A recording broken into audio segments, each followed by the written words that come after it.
नमस्कार दोस्तों, आज का हमारा टॉपिक है सिंधु घाटी सभ्यता। चलिए आते हैं आज के टॉपिक पे। सिंधु घाटी सभ्यता, तो इसे सिंधु घाटी सभ्यता क्यों कहते हैं? ठीक है, ये जो सभ्यता है इसके कई नाम हैं, जैसे सिंधु घाटी सभ्यता है, इंडस वैली सिविलाइजेशन है, हड़प्पा सभ्यता है, सैंधव सभ्यता है, प्रथम नगरी सभ्यता है, मेलुहा सभ्यता है, सरस्वती सभ्यता है, पकाई ईंटों की सभ्यता है, कांस्यकालीन सभ्यता है। तो देख लेते हैं। ठीक है, सिंधु सभ्यता क्यों कहते हैं? क्योंकि सिंधु नदी के किनारे इसके कई नगर मिले हैं, इसलिए। इंडस वैली सिविलाइजेशन कहते हैं इसे। हड़प्पा सभ्यता क्यों कहते हैं? हड़प्पा सभ्यता इसलिए कहते हैं क्योंकि 1921 में इसका जो पहला नगर खोजा गया वो कौन सा था? हड़प्पा था।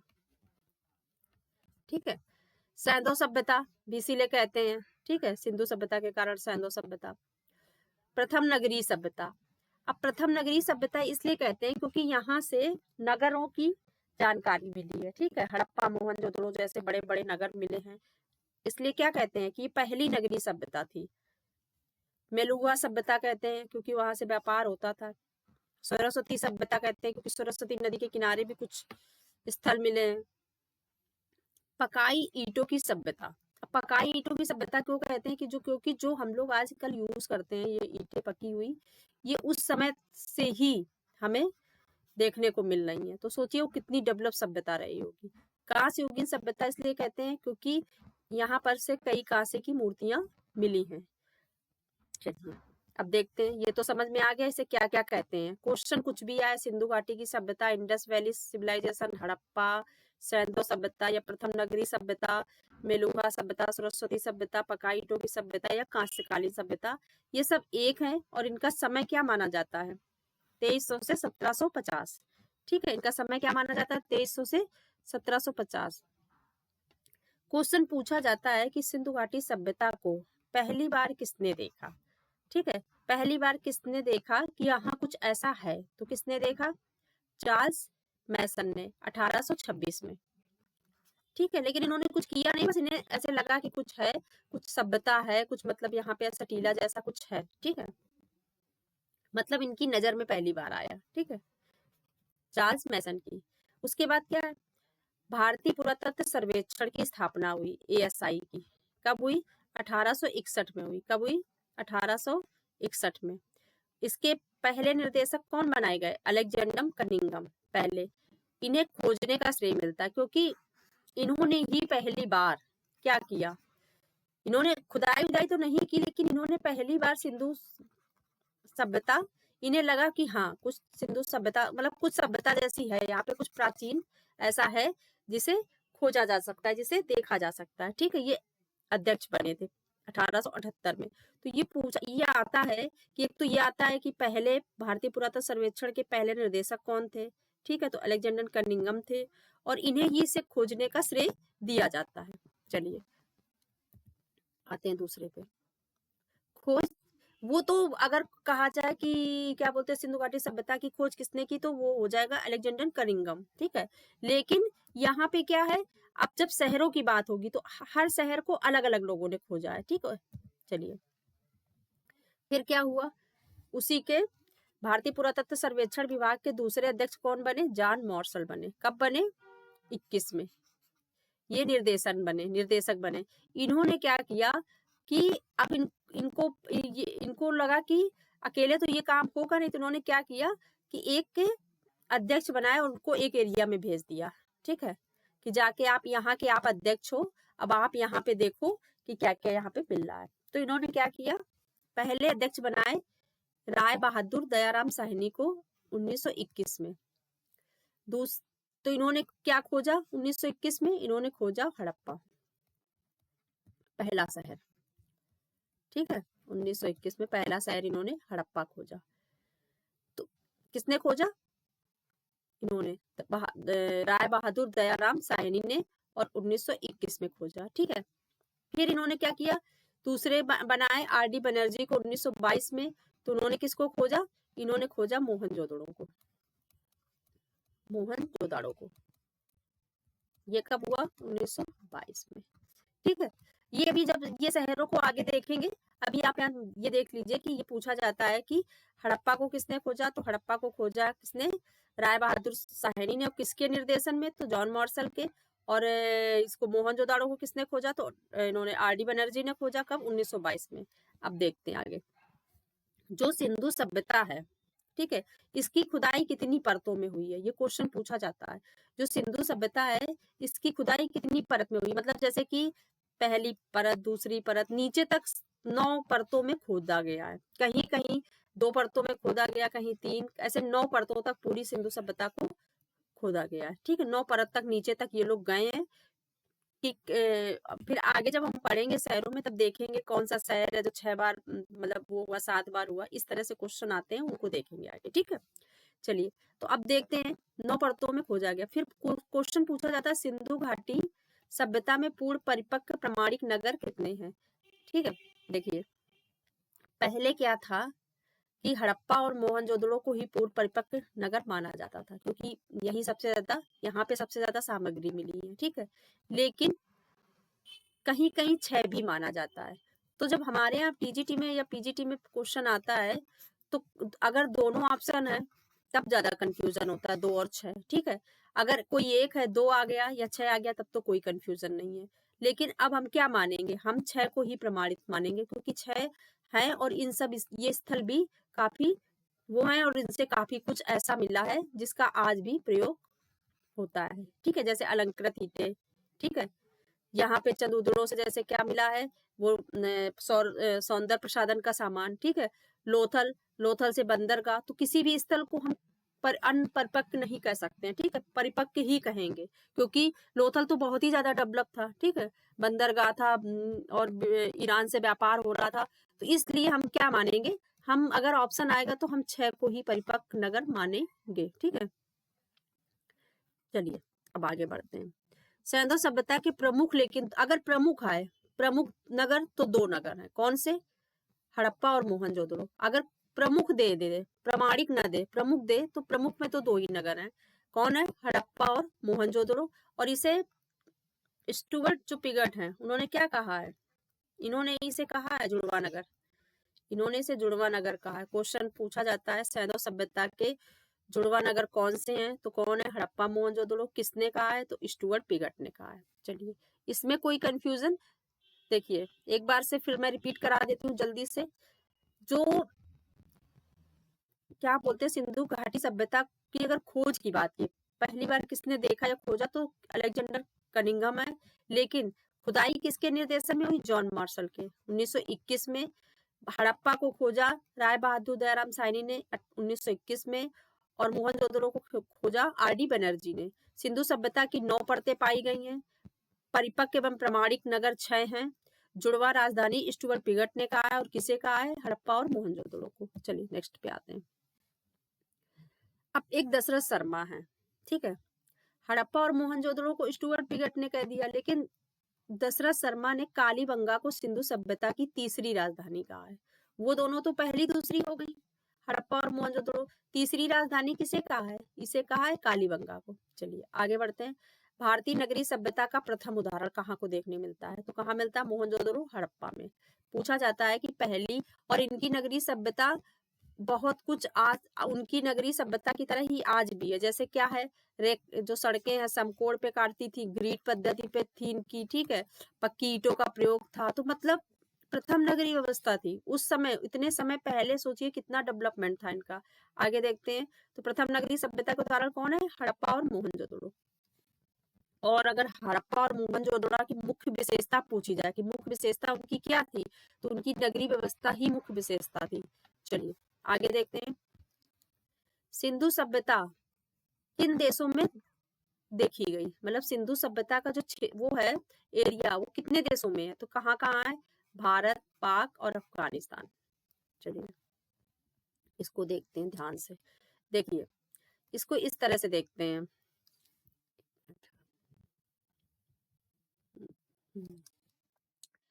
देखिए इसको इस तरह समझते हैं, ठीक है। पूर्व में क्या है, पूर्व में, पूर्व में ये पूर्व है, ये पश्चिम है, ये उत्तर है और ये दक्षिण है। अब पूर्व में यूपी में एक जगह है आलमगीरपुर, आलमगीरपुर यूपी में। कहाँ पर है ये? मेरठ में है। ठीक है, तो यूपी में ये देखिए लिखा है मैंने इधर से, पूर्व में मेरठ, आलमगीरपुर, मेरठ में आलमगीरपुर है, यूपी में है, और कहाँ पर है? हिडन नदी में है। तो कहाँ पर है ये? एक हिडन नदी है, वहां पे क्वेश्चन पूछा जाता है। ठीक है, कि पूर्व में पूछ लिया जाएगा सिंधु सभ्यता का कौन सा क्षेत्र है, तो कौन है? आलमगीरपुर किस नदी पे है? तो हिडन नदी पे है। ये देखिए यहाँ पे पूरा लिखी है लाइन। पश्चिम में, पश्चिम ये है, यहाँ पे क्या है? सुतकांगे डोर, सुतकांगे डोर। और ये किस नदी के किनारे है? तो ये है दास्क, दास्क नदी के किनारे। ठीक है, उसके बाद, और ये है कहाँ पे? तो ये है बलूचिस्तान में। कहाँ पे है? बलूचिस्तान में। ठीक है, ऊपर क्या है? मांडा, मांडा कहाँ है? जम्मू में, जम्मू कश्मीर में। और किस नदी में? चिनाब नदी में। यहाँ पे मैं सिर्फ समझा रही हूँ, यहाँ देखिए सब लिखा हुआ है। उत्तर में, उत्तर में ये क्या है? मांडा किस नदी में? चिनाब नदी के पास, जम्मू कश्मीर में। ठीक है, अब आते हैं हम दक्षिण में। दक्षिण में दैमाबाद, दक्षिण में यहाँ पे क्या है? दैमाबाद। और किस नदी के किनारे है? प्रवरा या गोदावरी, गोदावरी या प्रवरा, कोई भी एक दी हो। और ये दैमाबाद है कहाँ पे? तो है कहाँ? महाराष्ट्र में। ठीक है, अब यही जो क्षेत्र है, देखो ये बलूचिस्तान हो गया। ठीक है, ये हो गया ऐसे, फिर ये ऐसे कर दो, और ये ऐसे करके ऐसे कर दो। ठीक है, ऐसे ऐसे, तो ये क्या हो गया? एक त्रिभुज प्रतीत हो रहा है ऐसे। ठीक है, तो ये क्या है? आकार कैसा है इसका? आकार है त्रिभुजाकार। पूछा जाता है कि सिंधु घाटी सभ्यता का आकार कैसा है? त्रिभुजाकार है। और ये पूर्व से पश्चिम, उत्तर, दक्षिण में कौन कौन से क्षेत्र मिले? ये कितने देशों में है? तो 3 देशों में है, 3 में। ठीक है, सबसे प्राचीन सिक्का कौन सा है? तो कौन सा है? निष्क। तो लिख दिया ऐसे। अब ये पूछा जाता है ये कितने किलोमीटर में फैली है? ठीक है, ये जो सभ्यता है वो कितने किलोमीटर में फैली है? तो ये कितने किलोमीटर में फैली है? 13 लाख वर्ग किलोमीटर में फैली है। ठीक है, सिंधु सभ्यता से लगभग कितने स्थल मिले हैं? तो लगभग 1400 स्थल मिले हैं। सर्वाधिक स्थल कहाँ से मिले हैं? भारत से। सर्वाधिक स्थल कहाँ से मिले हैं? भारत से 925, छोटे बड़े सब मिला के 925 मिले हैं। ठीक है, सबसे कम कहाँ से मिले हैं? सबसे महत्वपूर्ण स्थल कहाँ से मिले हैं? कम नहीं, महत्वपूर्ण। तो कहाँ से मिले? पाक से। अब पाक से 2 मिल गए, एक तो हड़प्पा, एक मोहनजोदड़ो। और भी हैं, लेकिन ये दोनों देखते हैं। ये दोनों ही इतने फेमस है, महत्वपूर्ण। तो ये महत्वपूर्ण इसलिए हो गए क्योंकि जो सबसे बड़े नगर हैं वही वहां से मिले, हड़प्पा और मोहनजोदड़ो से। ठीक है, अब आगे देखते हैं। सबसे जो कम है, सबसे कम स्थल कहाँ से मिले हैं? अफगानिस्तान से मिले हैं। चलिए आगे देखते हैं। सिंधु घाटी सभ्यता की समकालीन सभ्यताएं कौन कौन सी थी? जब सिंधु घाटी भारत में सभ्यता थी, उस समय भारत के बाहर जो देश थे वहां पे कौन कौन सी सभ्यताएं उसी समय हो रही थी, और उसी समय वो सभ्यताएं हो रही थी और उनके साथ हमारा व्यापार भी था। ठीक है, सिंधु घाटी सभ्यता का व्यापार भी था इन लोगों के साथ में। ठीक है, उसको हम बाद में देखेंगे। चलिए देखते हैं कौन कौन सी थी समकालीन सभ्यताएं।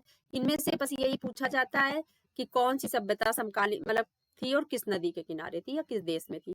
तो ठीक है, विश्व की सभ्यताएं कौन सी थी? नील नदी की सभ्यता। ठीक है, तो ये किस पे थी?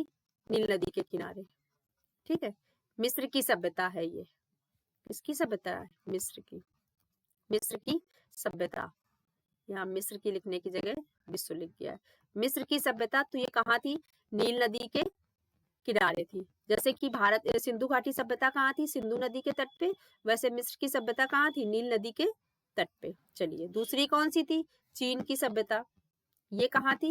हांगहो नदी के तट पे। ठीक है, चीन की सभ्यता कहाँ थी? हांगहो नदी के तट पे। मिस्र की सभ्यता नील नदी के तट पे। मेसोपोटामिया की सभ्यता, तो ये कहाँ थी? ये थी दजला, दजला यानी टिग्रिस। ये इनका पूछा जाता है कि इनके नाम कभी कभी पूछ लिया जाता है। क्या पता टिग्रिस दे दे या दजला दे दे, तो दोनों पता होना चाहिए। दजला को क्या कहते थे? टिग्रिस। फरात को क्या कहते थे? यूफ्रेटस के दोयाब के बीच में। जैसे कि एक ये है, एक ये, दोनों नदियां बह रही हैं, इसके बीच में मेसोपोटामिया की सभ्यता थी, दोयाब में, इन दोनों के बीच में, इन दोनों के, ये नदी बह रही, ये नदी बह रही, तो इनका जो दोयाब था उसके बीच में ये सभ्यता थी। कौन सी? मेसोपोटामिया की सभ्यता। सुमेरियन सभ्यता, सुमेरियन सभ्यता क्या, सुमेरियन शहर था एक, ठीक है, नगर था। जैसे कि अपने यहाँ हड़प्पा नगर था, वैसे सुमेरियन नगर था।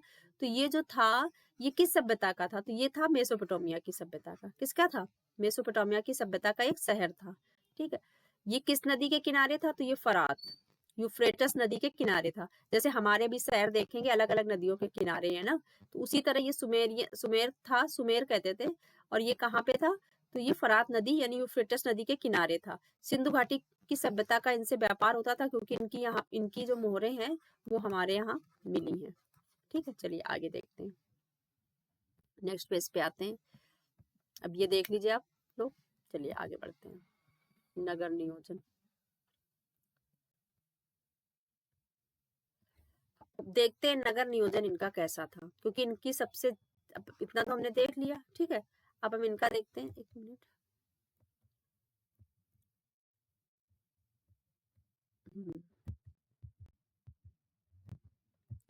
चलिए नगर नियोजन देखते हैं, ठीक है। हाँ, इनका नगर नियोजन कैसा था? तो सिंधु सभ्यता का क्वेश्चन पूछा जाता है, कैसा था? ग्रीड पद्धति यानी जाल पद्धति पर आधारित था। इनका जो सिंधु सभ्यता के नगर थे सारे, वो किस पर थे? ग्रीड पद्धति, ये पूछा गया है, टीजीटी में पूछा गया है, ठीक है। ग्रीड पद्धति पे आधारित थे या जाल पद्धति पे आधारित थे, ठीक है। सिंधु सभ्यता में सड़कें एक दूसरे को समकोण पर काटती थी। कैसे काटती थी? समकोण में काटती थी। मुख्य सड़क, जो इनकी मुख्य सड़कें थी, वो कितने फीट की थी? 33 फीट की थी, ठीक है। तो इतना देख लिया, यहाँ पे 3 क्वेश्चन मिल गए। ग्रीड पद्धति थी, समकोण पर एक दूसरे को काटती थी, और मुख्य सड़कें कैसी थी? 33 फीट। और सिंधु सभ्यता की मुख्य विशेषता क्या है? तो नगर नियोजन है, ठीक है। आगे देखते हैं। सिंधु सभ्यता में भवनों के जो निर्माण हुए थे, वो कैसे थे? पक्की ईंटों के थे। भवन के निर्माण कैसे थे? पक्की ईंटों के निर्माण थे। सिंधु सभ्यता के नगर 2 स्तर में विभाजित थे। जो नगर थे वो 2 स्तर में विभाजित थे, ठीक है। कैसे थे? एक था पश्चिमी टीला यानी दुर्ग, और एक था पूर्वी टीला यानी नगर, ठीक है। एक दुर्ग था, दुर्ग जैसे ये दुर्ग था, तो दुर्ग था, और एक ये नगर था, ठीक है। तो दुर्ग और नगर अलग अलग थे, ठीक है। ये था पश्चिमी टीला में दुर्ग था, और पूर्वी टीला में नगर था, ठीक है। अब देखते हैं, जो कांसे की नर्तकी की मूर्ति मिली है ना, ये कांसे की जो नर्तकी की मूर्ति मिली है, मोहनजोदड़ो से मिली है, वो उच्च टीले से मिली है, यहाँ से मिली है, ठीक है। और ये सिंधु सभ्यता में प्राप्त होने वाली पहली धातु की मूर्ति भी है, ठीक है। ये जो कांसे की नर्तकी की मूर्ति मिली है, सिंधु सभ्यता में प्राप्त होने वाली, मतलब धातु की पहली कोई मूर्ति। अगर पूछे पूरी सिंधु सभ्यता में, अगर पूछे कि धातु की मूर्ति कहाँ से मिली है पूरी सिंधु सभ्यता में, तो कहाँ से मिली है? मोहनजोदड़ो से, ठीक है। फिर ये क्या है? पश्चिमी टीला हो गया और पूर्वी टीला हो गया, ठीक है। पूर्वी टीला नगर था। अब देख लेते हैं पश्चिमी टीला में क्या था। जो पश्चिमी टीला था, यहाँ पे कैसे लोग रहते थे? इसे एचआर क्षेत्र भी यहीं पे था, ठीक है। उच्च वर्ग के लोग रहते थे, यानी राजा, पुरोहित, ठीक है, जो अधिकारीगण थे वो सब यहाँ रहते थे। कहाँ पे? दुर्ग में, ठीक है। और जो निम्न टीला था वो नगर था। यहाँ पे वो लोग रहते थे जैसे कि सामान बेचने वाले या आम जन लोग, ठीक रहते थे। चलिए, अब इसमें तो कुछ समझ में नहीं ऐसा कुछ नहीं है। देखिए फिर से एक बार देख लेते हैं। सिंधु सभ्यता में ऊपर से देख लेते हैं, ग्रीड पद्धति का प्रयोग हुआ, सड़कें एक दूसरे को समकोण पे काटती थी, मुख्य सड़क 33 फीट की थी। सिंधु सभ्यता में भवनों के निर्माण में पक्की ईंटों का प्रयोग हुआ। फिर क्या है? सिंधु सभ्यता के नगर कितने स्तर में विभाजित थे? ये क्वेश्चन पूछा गया कई बार। 2 स्तर में विभाजित थे।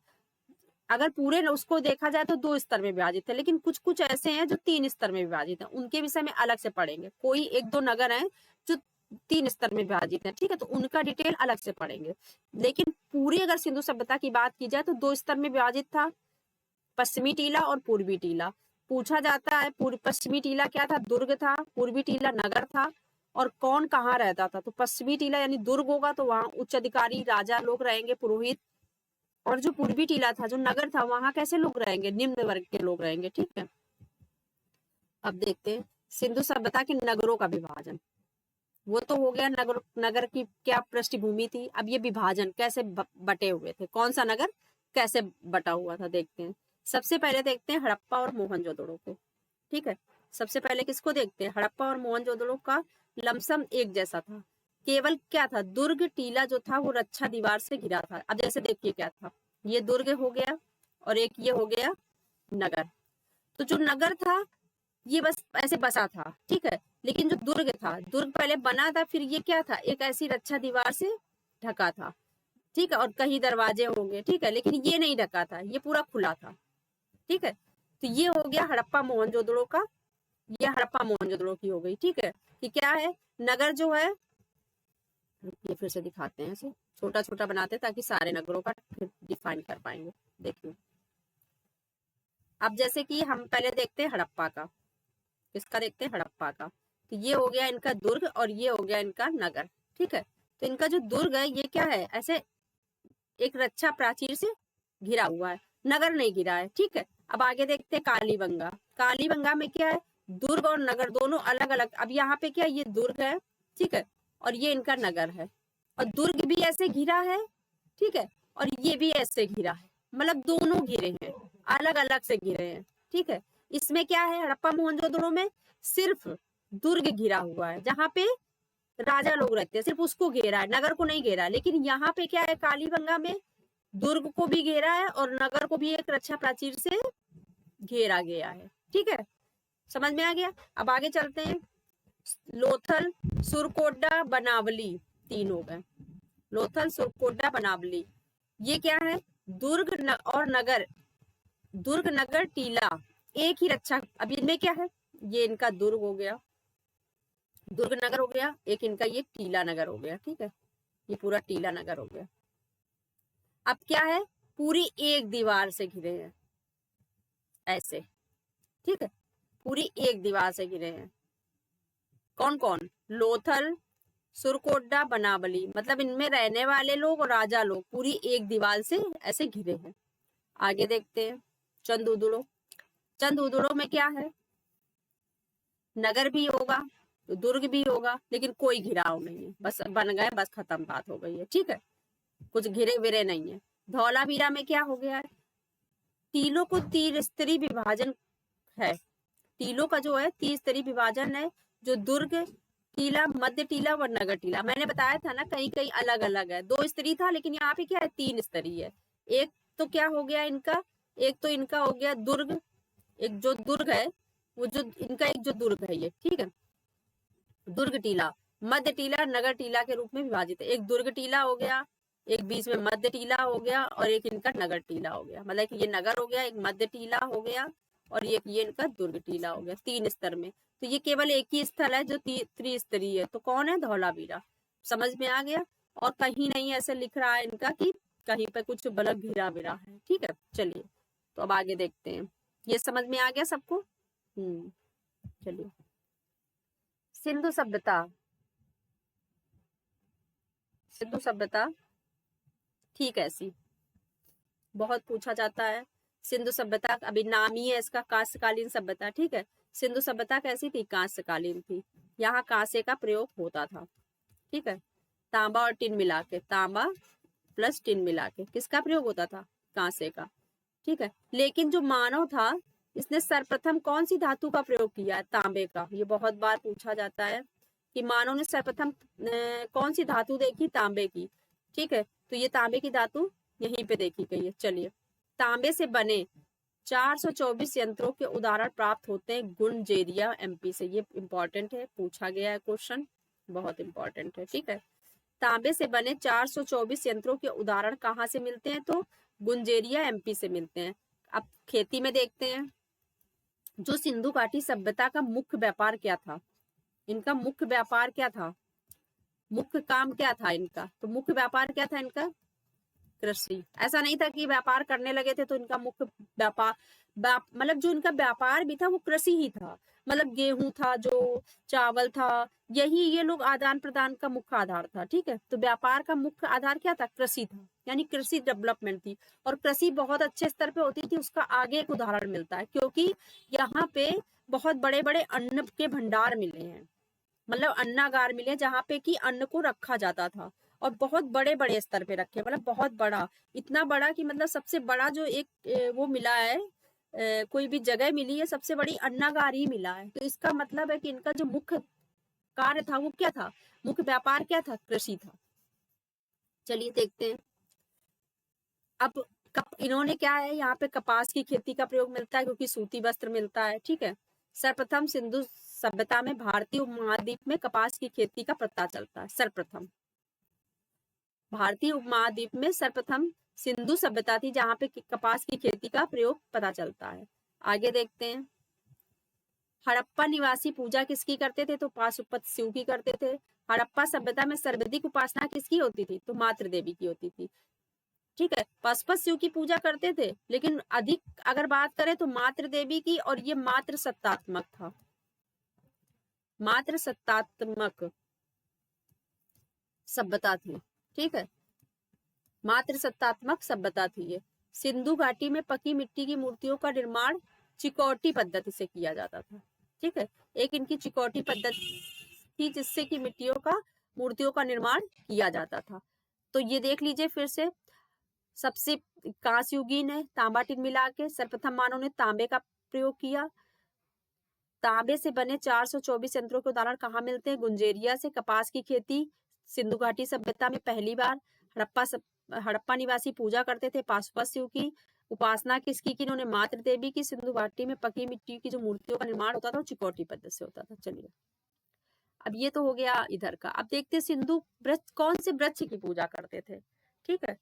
ये सबसे ज्यादा किस वृक्ष की पूजा करते थे, सबसे ज्यादा अगर किसी वृक्ष की पूजा करते थे तो वो पीपल है, उसके बाद बरगद, ठीक है। तो सिंधुवासी अगर आ जाए दोनों ऑप्शन में हो तो किसकी पूजा करते थे, पीपल की। सिंधुवासी किस वृक्ष की सबसे अधिक पूजा करते थे, तो पीपल की, फिर बरगद की। मुख्य व्यापार इनका कृषि था। सिंधु सभ्यता की मुख्य फसलें क्या थी, गेहूं और जौ। क्या थी, गेहूं और जौ। सिंधु सभ्यता में कृषि के प्राचीनतम जो हमें साक्ष्य मिले वो कहाँ से मिले हैं, प्राचीनतम साक्ष्य, पहला मतलब सबसे पहले अगर हमें कहीं से साक्ष्य मिला है कि यहाँ पे खेती होती थी तो कहाँ से होती थी, मेहरगढ़ से होती थी। कहते हैं कृषि बस्ती थी, ठीक है। और ये है कहाँ पे इस समय, तो ये है पाकिस्तान में। कहाँ पे है, पाक में।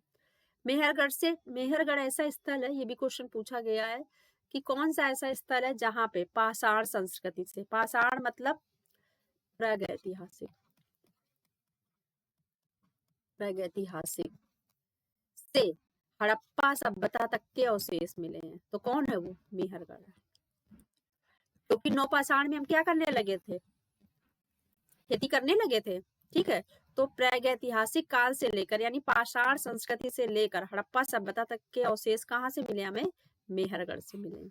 ये बहुत इंपॉर्टेंट है, इंपॉर्टेंट तो सभी कुछ है जो भी पढ़ाया जा रहा है, एक एक क्वेश्चन आया हुआ है, ठीक है। हड़प्पा कालीन स्थलों में लोहा धातु प्राप्त नहीं होती है। इसी तरह एक क्वेश्चन पूछा गया कि ये तलवार से, उसमें और दिए गए हैं, बाद में पूछा गया वो किससे अनभिज्ञ थे, तलवार से। तलवार किसकी होती है, लोहे की। तो ये नहीं जानते थे, इससे भी अनभिज्ञ थे, ठीक है। तो हड़प्पा कालीन स्थलों में लोहा प्राप्त नहीं हुआ तो तलवार भी नहीं मिलेगी, ठीक है। चलिए आगे देखते हैं, शायद क्वेश्चन यदि यही होगा। अब चलो आगे देखते हैं। सैंधव सभ्यता में चित्रकला बहुत अधिक नहीं मिलती है, ठीक है, कम मिलती है चित्रकला। केवल कहाँ मिलती है चित्रकला, ये भी क्वेश्चन पूछा गया है। सिंधु सभ्यता में चित्रकला कम मिलती है, और कहाँ मिलती है, तो लाल रंग के बर्तनों पर की गई चित्रकारी काले रंग में, ठीक है। पूछेगा सिंधु सभ्यता में सबसे अधिक यह चित्रकला के उदाहरण कहाँ मिलते हैं, चित्रकला के उदाहरण कहाँ मिलते हैं, तो किस पे मिलते हैं, मृद भांड पे, मृद भांड पर, ठीक है, या बर्तनों पर। कौन से बर्तनों पर, मिट्टी के बर्तनों पर, ठीक है। यही मिलते हैं, यहीं पे मिलते हैं चित्रकला के उदाहरण, ठीक है। तो कहाँ पे मिलते हैं, लाल रंग के बर्तनों पर मिलते हैं, और की गई चित्रकारी कैसे, काले रंग की। दो ही रंग का प्रयोग हुआ यहाँ पर, काले और लाल रंग का, ठीक है। ज्यामितीय आकार में मिलते हैं, चित्रकारी कैसे की गई है, ज्यामितीय आकार में की गई है या पक्षियों की गई है, पक्षियों की गई है, या पशुओं की गई है, ठीक है। पालिशदार वार्निश बर्तन मिलते हैं यहाँ पर, मतलब चमकदार मिलते हैं, उनमें ऐसा लगता है पालिश का यूज किया है। सर्वाधिक चित्रण मध्यभाग पर किस पक्षी का हुआ है? मोर का पूछा जाता है, ठीक है। तो ये है चित्रकला, इतनी मिली है, ठीक है। लेकिन स्थापत्य है, मूर्ति कला है, इसलिए कला के लिए महत्वपूर्ण टॉपिक है, ठीक है। ऐसा नहीं है कि चित्रकला में बस इतना ही मिला है तो ये चित्रकला के लिए महत्वपूर्ण नहीं है। महत्वपूर्ण है, क्यों? क्योंकि स्थापत्य बहुत मिला है, ठीक है। नगर नियोजन मिला है, मूर्ति मिली है, मिट्टी की मूर्तियां मिली हैं, और क्या बोलते हैं कि कांस्य की मूर्तियां मिली हैं, तो इसलिए ये महत्वपूर्ण है और यहाँ से क्वेश्चन बनते हैं। सिंधु घाटकालीन मोहरे आकार में कैसी थी? चौकोर या वर्गाकार? क्वेश्चन में कुछ भी पूछ सकता है, चौकोर वर्गाकार एक ही है, उत्कीर्ण, ठीक है। अब क्या है, इनकी मोहरों पर भी मिले हैं, मोहरों पर भी इनके जैसे बने हैं, किसी पे क्या बने हैं, ऐसे स्वास्तिक बना है।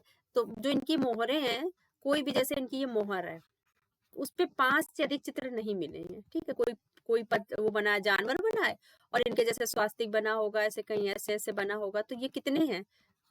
5, अधिक से अधिक 5 चित्र बने हैं। इनका आकार कैसा है? 2.8 2.8 रखा गया है, ठीक है। चलिए, इतना यहाँ तक समझ में आ गया।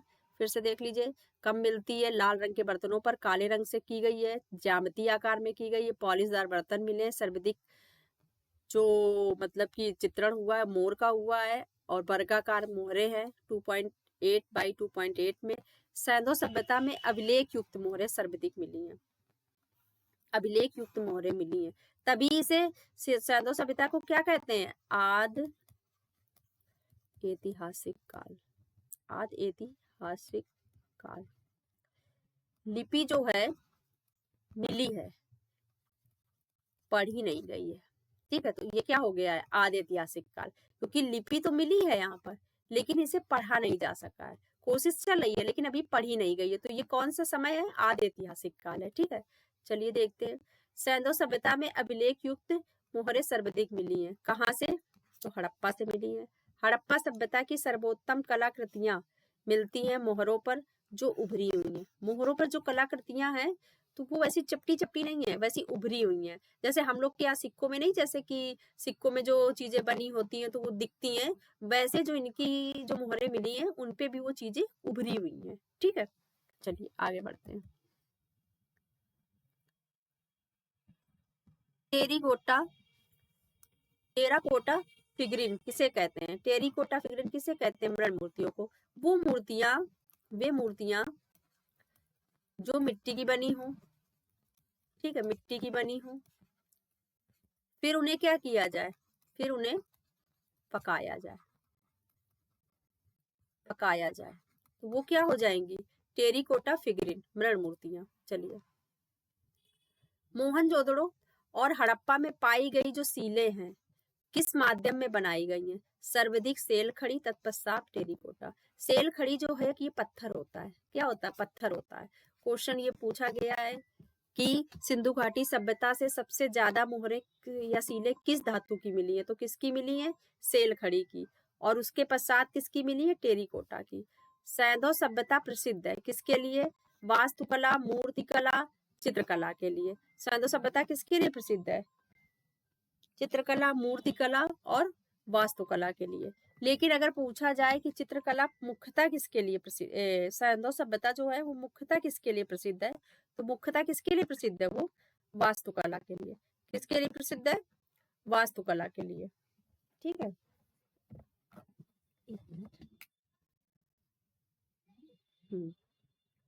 चलिए फिर से देख लेते हैं। मोहनजोदड़ो और हड़प्पा में पाई गई सीलें किस माध्यम में बनाई गई हैं? सर्वाधिक पूछ रहा है। मोहनजोदड़ो और हड़प्पा में पाई जाने वाली सीलें सर्वाधिक किस में है? तो सेल खड़ी में है, ठीक है। तत्पश्चात टेराकोटा में। सैंधव सभ्यता प्रसिद्ध है किसके लिए? वास्तुकला, मूर्तिकला, चित्रकला के लिए। मतलब इन तीनों के लिए ही प्रसिद्ध है, क्योंकि यहाँ से वास्तुकला भी मिली है, मूर्तिकला भी मिली, चित्रकला भी मिली। लेकिन अगर पूछा जाए मुख्य रूप से किसके लिए प्रसिद्ध है, तो वास्तुकला के लिए, ठीक है। सिंधु सभ्यता के लोग परिचित नहीं थे तलवार से। अब वास्तुकला, क्योंकि नगरीय व्यवस्था यहाँ की सबसे अच्छी है, ठीक है, तो वास्तुकला के लिए ये इसीलिए प्रसिद्ध है। चलिए आगे टॉपिक में देखते हैं।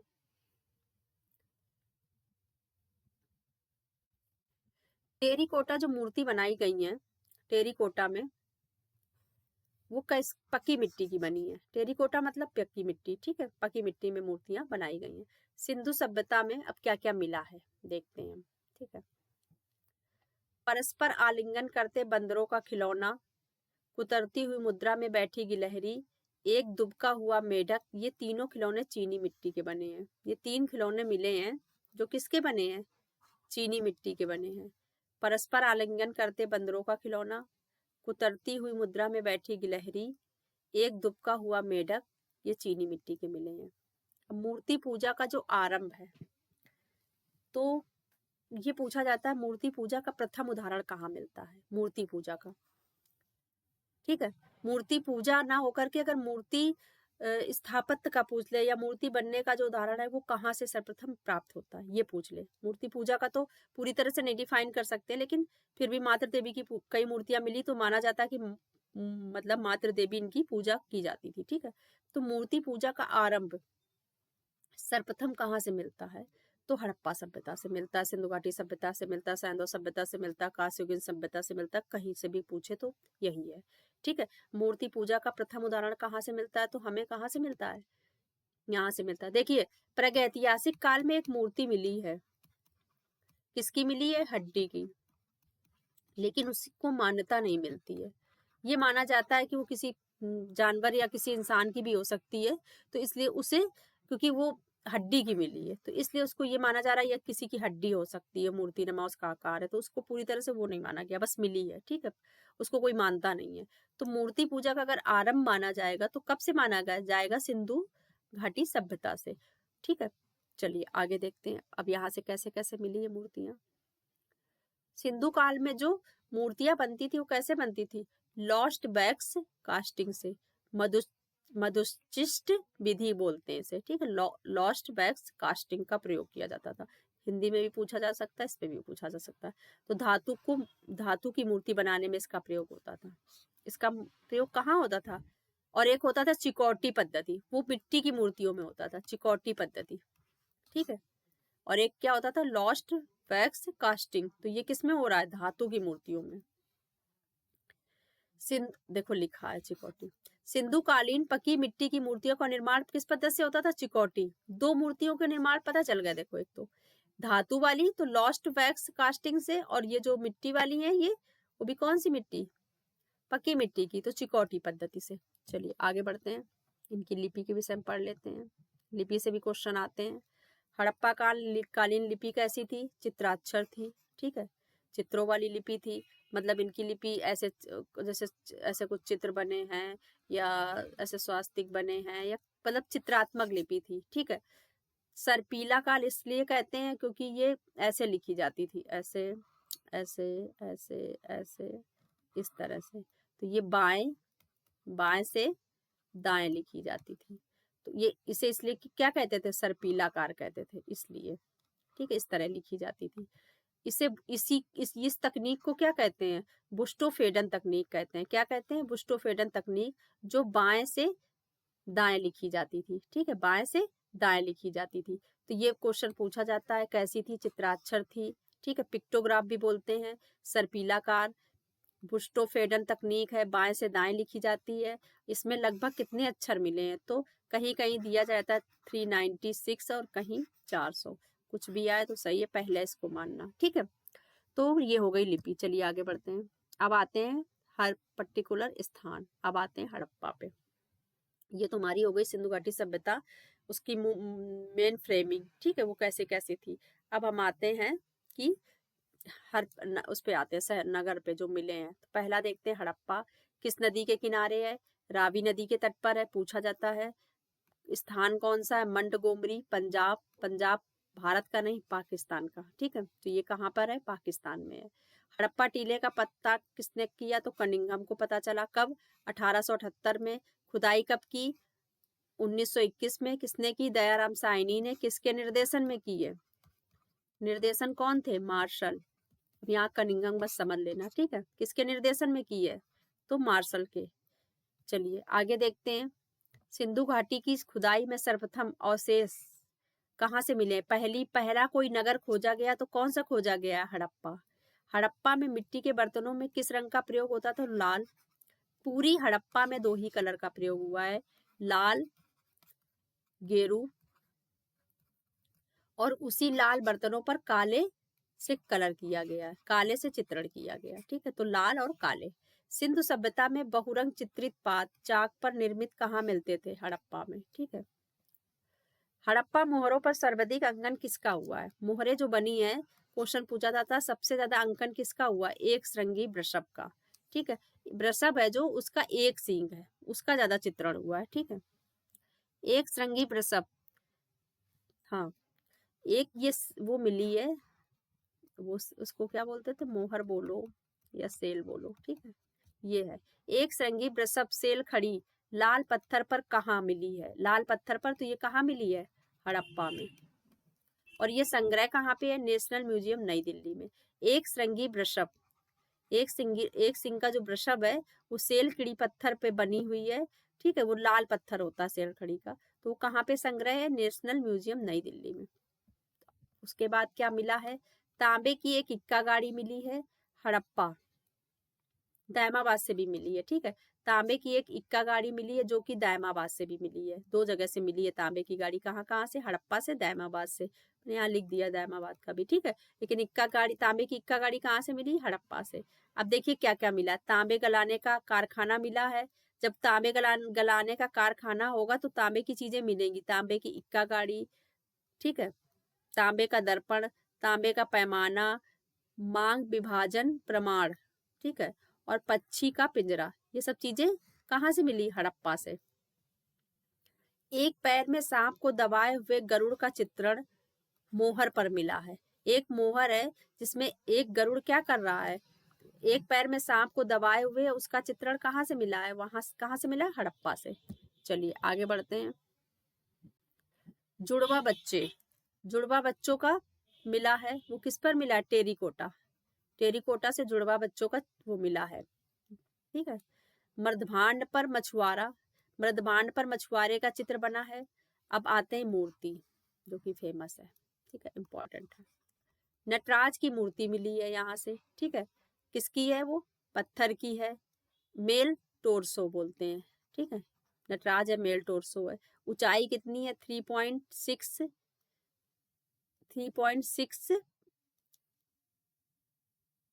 इंच या 3.7 या 8 इंच, ठीक है। ये इंच वाला देखिए, 8 इंच, ठीक है।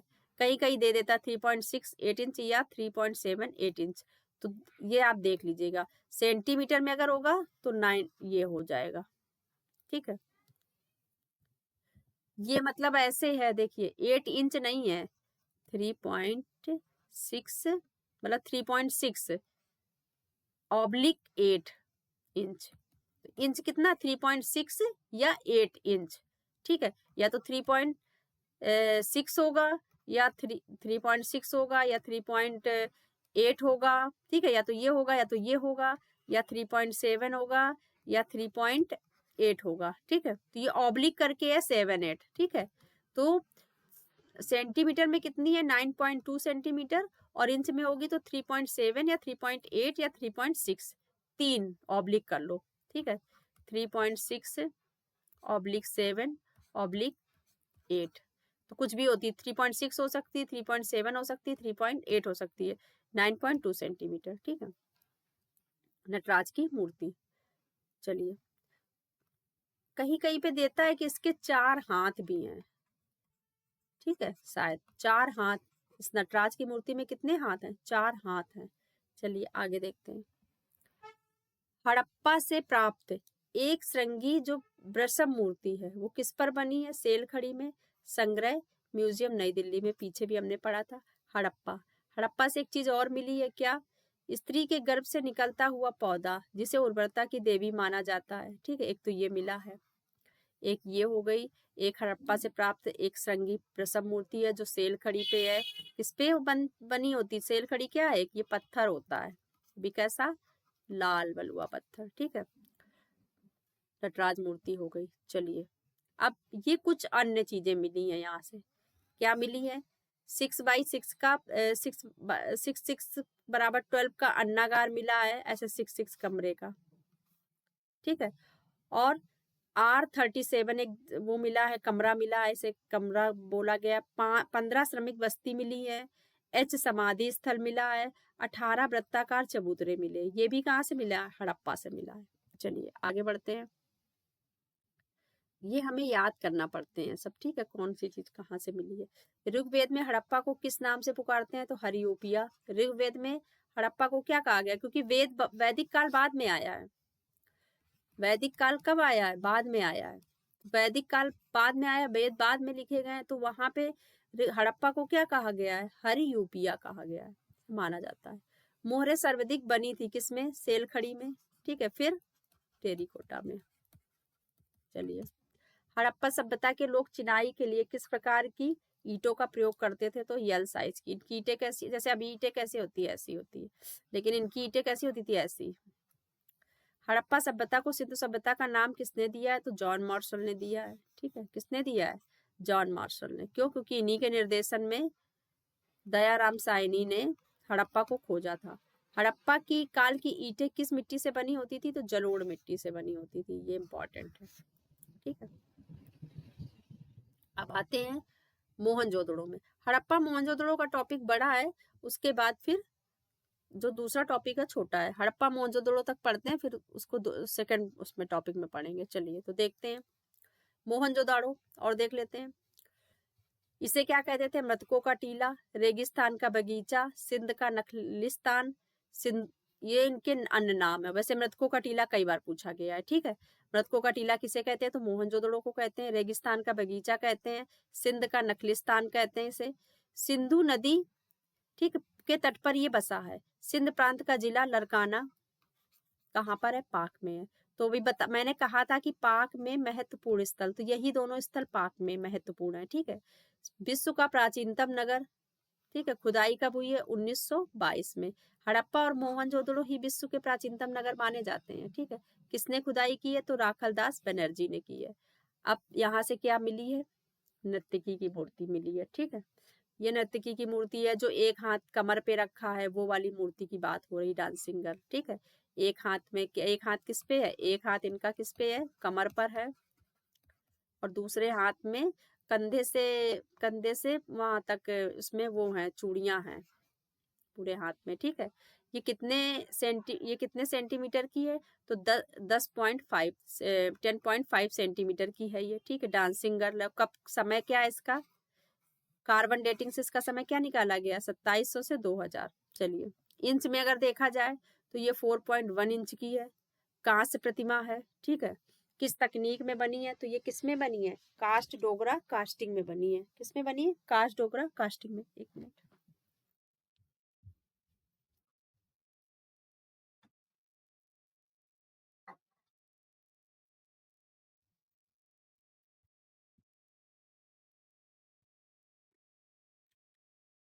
हाँ, चलिए आते हैं, फिर से देख लेते हैं। नर्तकी द डांसिंग गर्ल 2700 से 2000 ईस्वी के समय बनी है। इसकी जो वो है, हाइट है जो इसकी 10.5 सेंटीमीटर है। इंच में 4.1 इंच से ऊंची है। कांस्य प्रतिमा है, किसकी बनी है? ये कांसे की बनी है। किस तकनीक में बनी है? तो इसे किस में बनाया गया है? ये बनाई गई है ढोकरा कास्टिंग में, ठीक है। कास्टिंग में बनाई गई है, ढोकरा कास्टिंग में। संग्रह कहाँ है? राष्ट्रीय संग्रहालय नई दिल्ली में है। ये बहुत इंपॉर्टेंट है, ठीक है। चलिए, कुम्हार के भट्टे के साक्ष्य मिले हैं यहाँ पर। कुम्हार के जो वो होते हैं भट्टे के साक्ष्य मिले हैं, ठीक है। चलिए तो अब आगे देखते हैं। मैंने बताया था कि पहली कोई धातु की मूर्ति अगर पूछा जाता है कि सिंधु सभ्यता में प्रथम धातु की मूर्ति किस नगर से मिली है, तो कहाँ से मिली है? मोहनजोदड़ो से मिली है, ठीक है। प्रथम धातु मूर्ति किस सभ्यता से मिली है? तो सिंधु सभ्यता से मिली। कौन सी मूर्ति है? यह नृत्य करती हुई लड़की की मूर्ति है, कांसे की है। प्रथम कांसे की प्रतिमा किसकी है? तो नृत्यांगना की। और कहाँ से मिली? तो मोहनजोदड़ो से मिली है, ठीक है। ये इस तरह से क्वेश्चन घुमा फिरा के कई बार पूछा गया है। अब देखते हैं, गले हुए तांबे का ढेर कहाँ से मिला है? तो मोहनजोदड़ो से मिला है। पुजारी की प्रतिमा फिर इंपॉर्टेंट है, पूछा जाता है बहुत, ठीक है। पुजारी की जो प्रतिमा है, प्रीस्ट किंग सैल्यूट, ये 2200 से 1000 ईस्वी की पूर्व की है। ये सेल खड़ी से निर्मित है, ठीक है। और ये कहाँ पे रखी है, तो ये रखी है राष्ट्रीय संग्रहालय कराची में। क्यों कराची में? इसलिए क्योंकि ये पाक का स्थल है, वहीं मिली थी, ठीक है। और इसकी हाइट कितनी है देख लेते हैं, 17.5 सेंटीमीटर, या इंच में तो 6.5 इंच ऊंची है, ठीक है। फिर से देख लो, ये सेल खड़ी पत्थर से निर्मित है, जो कि लाल बलुए पत्थर जैसा होता है। संग्रह राष्ट्रीय संग्रहालय कराची, संग्रह पूछा जाता है इसका। अब चलिए आगे देखते हैं, मोहनजोदड़ो से प्राप्त स्नानागार की माप क्या है, तो ये 11.88 मीटर लंबा है और 7.01 मीटर चौड़ा है, 2.43 मीटर गहरा है। अब जैसे इसको देखिए, पहले लंबा तो लंबाई इसकी, ठीक है, चौड़ाई और गहराई, ठीक है। ये इस तरह से क्वेश्चन आता है, ऐसे आएगा जब पेपर में आएगा, तो ऐसे 2.43 इस तरह से पूछा जाएगा, तो ये हमें बिल्कुल पता होना चाहिए, ठीक है। 11.72 तो पता ही होना चाहिए। चलिए, ये स्नानागार की माप है। मोहनजोदड़ो की जो सबसे बड़ी इमारत है, हड़प्पा की इमारत भी सबसे बड़ी अन्नागार की है, ठीक है। लेकिन जो पूरे में अगर कोई इमारत हो तो ये बड़ी है, ठीक है। लेकिन अगर हड़प्पा की भी सबसे बड़ी अगर कोई इमारत है तो वो अन्नागार ही है। चलिए देखते हैं, मोहनजोदड़ो की सबसे बड़ी इमारत विशाल अन्नागार की है, ठीक है, जो बहुत ही बड़ी है, 45.75 मीटर लंबी और 15-23 मीटर चौड़ी। तो ये भी ऐसे ही पूछा जाएगा पेपर में, 23, ठीक है। चलिए, तो ये पता होना चाहिए मोहनजोदड़ो की सबसे बड़ी इमारत कौन सी है, तो ऑप्शन में दे देगा स्नानागार, अन्नागार, तो स्नानागार नहीं है, ठीक है, अन्नागार है। चलिए आगे देखते हैं, मिट्टी का यहाँ से तराजू मिला है, सीप का पैमाना मिला है और कांसे का भैसा मिला, ये अन्य चीजें मिली है। मिट्टी की तराजू, सीप का पैमाना, कांसे का भैसा। चलिए आगे देखते हैं, दुसाला ओढ़े योगी की मूर्ति कहाँ से मिली है, मोहनजोदड़ो से मिली है। ये प्रस्तर मूर्तियों में सर्वश्रेष्ठ है, ठीक है, क्योंकि इसका जो दुसाला है तो मतलब बहुत अच्छे से बना है, ठीक है, तो ये सबसे अच्छे मूर्ति में मानी जाती है। पशु आकृति युक्त मोहरें कहाँ से मिली हैं, तो वो मोहनजोदड़ो से मिली हैं, वो भी सर्वाधिक मिली हैं। मोहनजोदड़ो से सर्वाधिक पशु आकृति वाली मोहरें मिली हैं। चलिए, वर्ष 2016 की जो सिंधु घाटी सभ्यता पर बनी फिल्म है, ठीक है, 2016 में एक सिंधु घाटी सभ्यता पर मतलब विश्व की प्रथम फिल्म बनाई गई थी मोहनजोदड़ो नाम से, ठीक है। इसके निर्देशक कौन है, आशुतोष गोविरकर है। चलिए और देख लेते हैं इसमें और क्या क्या मिला है, क्योंकि यहाँ से काफी चीजें मिली हैं। एक सील पर 3 मुख वाले देवता, पाशुपत शिव, ये भी है। पाशुपत शिव का प्रथम उदाहरण जो मिलता है ये यहीं से मिलता है। सेल खड़ी की मूर्ति मिली है, जिसपे 2700-2000 ईस्वी की मानी गई है, बीच की मानी गई है, ठीक है। ये पाशुपत शिव की जो सेल खड़ी की मूर्ति है, ठीक है, जिसके बाईं ओर, अब इस तरह से इसको बना लेते हैं सेल खड़ी को, ठीक है, बाँ ये हो गया, दाई ये हो गया, ठीक है। तो क्या है, बाई और कौन कौन मिला है, गैंडा भैंसा, तो ये जी से क्या हो गया, गैंडा, बी, ऐसे याद करते हैं, जी बी किधर मिला, बाई और, जी बी, ठीक है, गै, ऐसे ही मैंने तो ऐसे ही याद किया, जी बी, या तो ऐसे बना लो, जी बी, ठीक है, ऐसे G B, by, by G B, यानी गैंडा भैंसा, ठीक है। अब उसके बाद दाई और क्या मिला है, तो हाथी, तो हाथी की क्या होती है, ई, या फिर हा कर लो, एच, और व्याघ्र तो बी, एच बी, दाई ओर, ठीक है। बीच में एक हिरन मिला है, बीच में एच कर लो, ये क्रम से बस याद करने हैं। तो कैसे याद कर लो, बाई दाएं पता ही होता है सबको, इसको रुको 1 मिनट इरेज करके बताते हैं। इसका याद करने का तरीका है, क्योंकि ये पूछा ही जाता है, तो देखिए इसको इस तरह याद करिए, ये सेल है, ठीक है ना, भी बनाइए तो कोई मतलब नहीं है, लेकिन बना लेंगे तो आपको बाया दाया का कंफ्यूजन रहेगा, तो बाया दाया, इसमें भी बाया दाया में लोगों को लगता है ना कौन सा बाया दाया, तो इसका मैं एक तरीका बताती हूँ। बांदा पता है आप लोगों को, बांदा, बांदा, बांदा लिख लीजिए। अब बांदा किधर है, बा किधर है, तो ये हो गया बाया और ये हो गया दाया।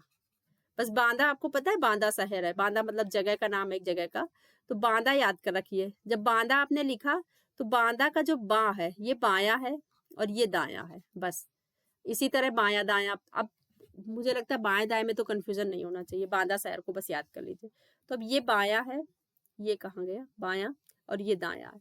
अब बाएं तरफ हमें देखना है क्या है, तो बाएं तरफ है गैंडा और ये भैंसा। क्या है, गैंडा और भैंसा। तो जी इसका ले लीजिए, कैपिटल लेटर में लीजिए, ठीक है। भैंसा तो बी ले लीजिए, जी बी, 2 हो गए बाएं तरफ। अब दाईं तरफ वाले लीजिए, हाथी और व्याघ्र, हिंदी में ही लीजिए, हाथी का एच लीजिए और व्याघ्र का बी लीजिए, एच बी, ठीक है। अब बीच में क्या है, हिरन, एच लीजिए।